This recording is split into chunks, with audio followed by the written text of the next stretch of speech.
एक नए वीडियो में आपका फिर से स्वागत है। आज हम लोग प्रतिशत को निकालना सीखेंगे। ठीक है, बहुत सारे बच्चों को प्रतिशत निकालना नहीं आता है। उन बच्चों के लिए ये क्लास वरदान साबित होने वाला है। तो जब भी हमें प्रतिशत को भिन्न में बदलना होगा तो उस तरीके क्वेश्चन भी देखेंगे। भिन्न को प्रतिशत में बदलना है वो भी हम क्वेश्चन देखेंगे। अगर मुझे प्रतिशत को भिन्न में बदलना है तो मुझे किससे 100 से भाग देना होगा। जब भी मुझे भिन्न को प्रतिशत में बदलना है तो 100 से उसे गुना करूँगा। क्वेश्चन पढ़ लो आप। प्रतिशत को भिन्न में बदलने के लिए 3 क्वेश्चन दिए हुए हैं। ठीक है, और यहाँ पर भिन्न को प्रतिशत में बदलने के लिए मेरे पास में 3 क्वेश्चन दिए हुए हैं। तो सबसे पहले हम देखते हैं 10% का भिन्न कितना होगा। क्वेश्चन को अच्छे से आप समझना है ना। तो हम सबसे पहले लिखेंगे 10 और ऊपर लिखा हुआ प्रतिशत, उस प्रतिशत को हम क्या करेंगे, नीचे हम लिख देंगे बटा में 100। ठीक है, प्रतिशत का मतलब होता 100। ठीक है, और बराबर लिखेंगे। बराबर के बाद में एक शून्य को एक शून्य से काट देंगे और बचा कितना अपने पास 1 और नीचे बचा 10। यही हमारा क्या हो जाएगा, भिन्न। यहाँ तक आपको समझ में आया। ठीक है, बहुत आसान है बेटा, बहुत आसान है। अब 20% को भिन्न में बदलें तो 20% लिखा हुआ है तो सबसे पहले हम क्या करेंगे, 20 को लिखेंगे, है ना। तो अपन सबसे पहले क्या कर रहे हैं, 20 को लिख लिए और नीचे लिखा, ऊपर लिखा हुआ कितना प्रतिशत, तो नीचे लिख लिए 100। ठीक है, अब देखो क्या करना होगा, 20 पंचे 100, वो तो डायरेक्ट कट गया। तो 20 एकम 20 और 20 पंचे 100, ये निकल गया अपना क्या, भिन्न निकल गया। यहाँ तक क्लियर हो गया। ठीक है, निकालते आपसे बन जाएगा अब। ठीक है, अब नेक्स्ट क्वेश्चन है 12.5 लिखा हुआ है। 12.5 को किस में निकालना है, भिन्न में निकालना है। तो क्या करेंगे अपन, प्रतिशत में लिखा हुआ है ना, क्या करेंगे अपन लोग, तो अपन एक काम करते हैं, क्वेश्चन लिख लेते हैं सबसे पहले।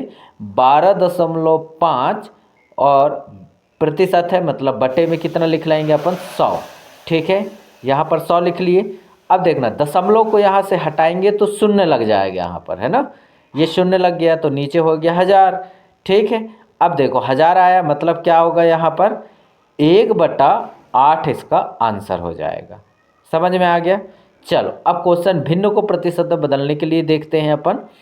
तो सबसे पहले हम क्या करेंगे, भिन्न को प्रतिशत में बदलने के लिए 1/3 दिया हुआ है। अब 1/3 दिया हुआ है तो प्रतिशत में उसका कितना होगा, तो अब देखते 1/3 लिख लेते हैं।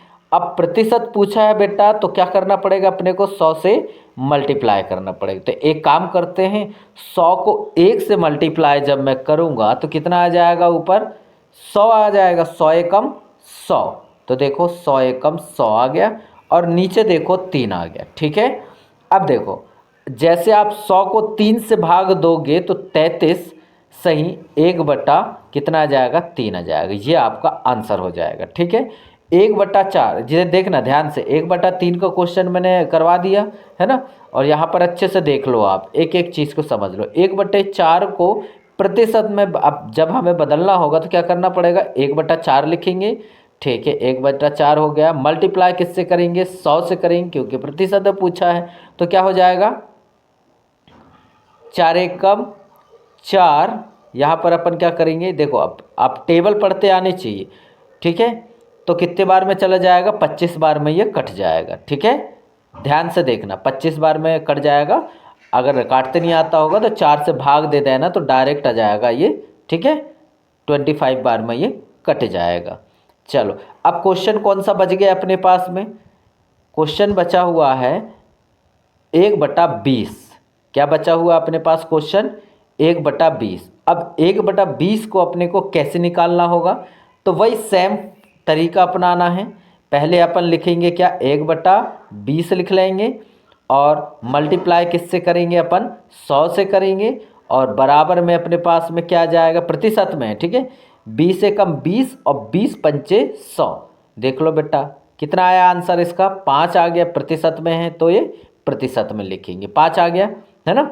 देख लो अच्छे से, स्क्रीनशॉट ले लो और इसके बाद में इस क्वेश्चन को घर में बैठ के प्रैक्टिस करना।